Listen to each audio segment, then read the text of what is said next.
കേരളത്തിൽ തന്നെ ആയിരക്കണക്കിന് ബ്ലോഗേഴ്സ് ആയി കഴിഞ്ഞു. അപ്പോൾ ഈ കെട്ടിടം തന്നെയല്ല, മലയാളത്തിൽ തന്നെ വേണമെന്നില്ല. നിങ്ങൾക്ക് ന്യൂയോർക്കിൻ്റെ ഏതുതരം വീഡിയോ ഇംഗ്ലീഷിലോ ഹിന്ദിയിലോ തമിഴിലോ എവിടെ വേണമെങ്കിലും നിങ്ങൾക്ക് കിട്ടും.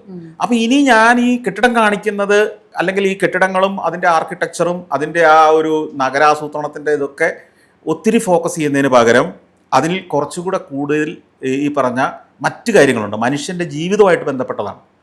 അവരെങ്ങനെ ജീവിക്കുന്നു, അവരുടെ ദൈനംദിന ജീവിതം എങ്ങനെ, അവർ എന്ത് ഭക്ഷണം കഴിക്കുന്നു, അത് പ്രിപ്പയർ ചെയ്യുന്നത് എങ്ങനെ, അങ്ങനെയുള്ള കാര്യങ്ങളിലേക്കും കൂടെ ഇപ്പം ഞാൻ പയ്യെ ഷിഫ്റ്റ് ചെയ്ത് വരുന്നുണ്ട്. ഇതിപ്പോൾ ഏത് സാധനവും നമ്മളിങ്ങനെ മാറ്റിക്കൊണ്ടിരിക്കണം.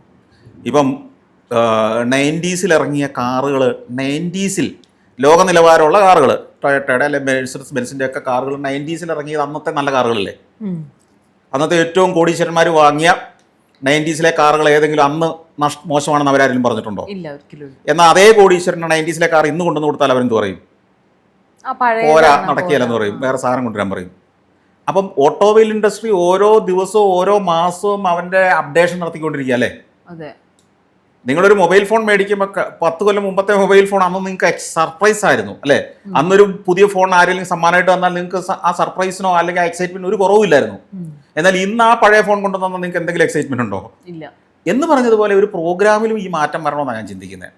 പക്ഷെ എൻ്റെ പ്രേക്ഷകർ അതിനൊരു തടസ്സമാകുന്നുണ്ട് പലപ്പോഴും.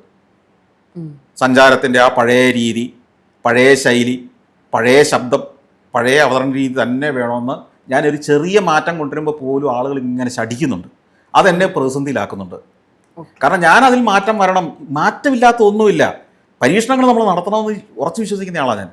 പക്ഷേ നമ്മൾ അതിലൊരു ചെറിയ മാറ്റം വരുത്തുമ്പോൾ പോലും നമ്മളുടെ ഒരു സ്ഥിരം പ്രേക്ഷകർ പലരും അതിനെ എതിർക്കുന്നത് കാണുമ്പോൾ ഞാനൊരു കൺഫ്യൂസ്ഡാണ്.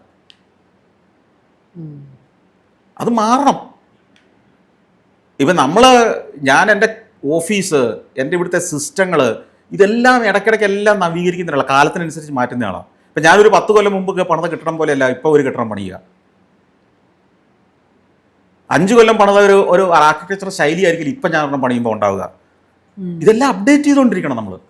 നമ്മുടെ പ്രോഗ്രാംസ്, നമ്മളുടെ ഏത് കണ്ടന്റും ആ ഇമ്പ്രൂവ്മെൻറ്റിന് നമ്മൾ വിധേയമായിക്കൊണ്ടിരിക്കണം. ഇമ്പ്രൂവ്മെൻ്റ് എന്ന് പറഞ്ഞാൽ എന്താ? അതിൽ കാലത്തിനനുസരിച്ചുള്ള പരിഷ്കാരം വരണം, ശൈലി മാറണം, നമ്മൾ പുതിയത് പഠിച്ച് അതിനനുസരിച്ച് മാറണം, നമ്മൾ ഇന്നോവേറ്റ് ചെയ്യണം. ഈ ഇന്നോവേഷൻസ് വന്നാലല്ലേ ആളുകൾക്ക് പുതിയ തലമുറയെ ആകർഷിക്കാൻ പറ്റുള്ളൂ. ഇല്ലേ പഴയ വയസ്സന്മാർ മാത്രം കാണുന്ന ഒരു പരിപാടിയായിട്ട് ഇത് മാറും. അതെ.